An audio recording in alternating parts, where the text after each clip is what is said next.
लेकिन कांग्रेस ने क्या किया उनको क्यों समझ में नहीं आ रहा, मुझे खुद को समझ में नहीं आ रहा है उनके विचारों के।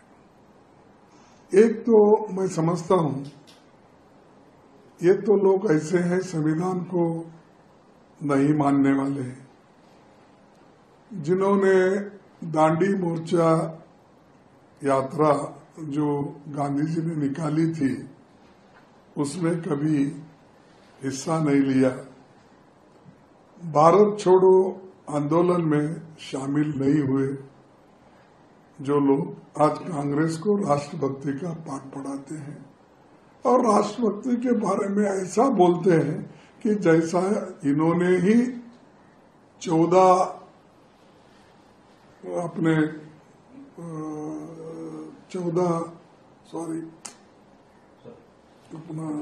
2014 को ही इन्होंने देश को आजादी दिलाई है, ऐसा उनका मानना है।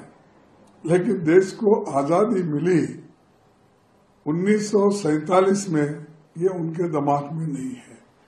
और उसके लिए कौन कौन लड़े, अपनी जान दी, और कांग्रेस पार्टी ने कितना काम उस वक्त किया, ये उसको रिकॉग्नाइज भी नहीं करना चाहते हैं और उसके बारे में बताना भी नहीं चाहते।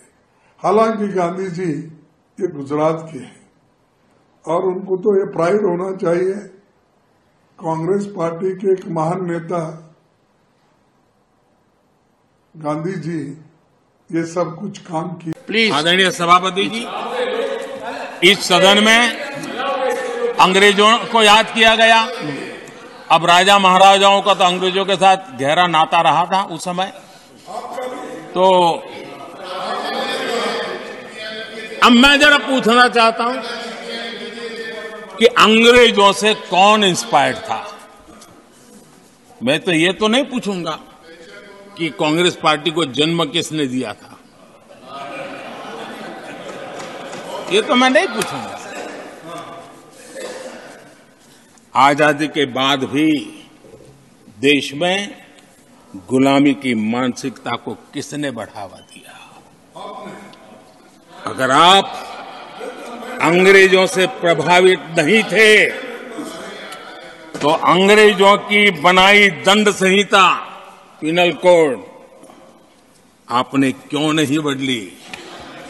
आदरणीय सभापति जी, अगर आप अंग्रेजों से प्रभावित नहीं थे तो अंग्रेजों के जमाने के सैकड़ों कानून क्यों चलते रहे?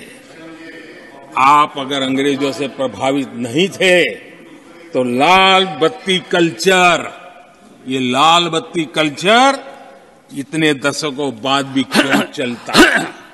अगर आप अंग्रेजों से प्रभावित नहीं थे तो भारत का बजट शाम को 5 बजे इसलिए आता था क्योंकि ब्रिटिश पार्लियामेंट का सुबह शुरू होने का समय होता था। ये ब्रिटेन की पार्लियामेंट के समय के अनुकूल शाम 5 बजे बजट की परंपरा क्यों चलाए रखी थी आपने? कौन अंग्रेजों से इंस्पायर था? अब आप अंग्रेजों से प्रेरित नहीं थे तो हमारी सेनाओं के चिन्हों पर आज भी गुलामी के प्रतीक अब तक क्यों बने हुए थे? हम एक के बाद एक हटा रहे हैं। अगर आप अंग्रेजों से प्रेरित नहीं थे तो राजपथ को कर्तव्य पथ बनने के लिए मोदी का इंतजार क्यों करना पड़ा? आदरणीय सभापति जी, अगर आप अंग्रेजों से प्रभावित नहीं थे तो अंडमान और निकोबार, इन द्वीप समूहों पर आज भी अंग्रेजी सत्ता के निशान क्यों लटके पड़े थे? आदरणीय सभापति जी, अगर आप अंग्रेजों से प्रभावित नहीं थे तो इस देश के सेना के जवान देश के लिए मन मिटते रहे, लेकिन देश के जवानों के सम्मान में एक वॉर मेमोरियल तक आप बना नहीं पाए थे। क्यों नहीं बनाया? अगर आप अंग्रेजों से इंस्पायर्ड नहीं थे, प्रभावित नहीं थे, तो भारतीय भाषाओं को हीन भावना से क्यों देखा? स्थानीय भाषा में पढ़ाई के प्रति आप लोगों की बेरुखी क्यों थी? आदरणीय सभापति जी, अगर आप अंग्रेजों से प्रेरित नहीं थे तो भारत को मदर ऑफ डेमोक्रेसी बताने में आपको कौन रोकता था? आपको क्यों महसूस नहीं हुआ कि दुनिया में? आदरणीय सभापति जी, मैं सैकड़ों उदाहरण दे सकता हूं कि आप किस प्रभाव में काम करते थे और देश को सुनते ये सारी बातें याद आने वाली है। आदरणीय सभापति जी, मैं एक और उदाहरण देना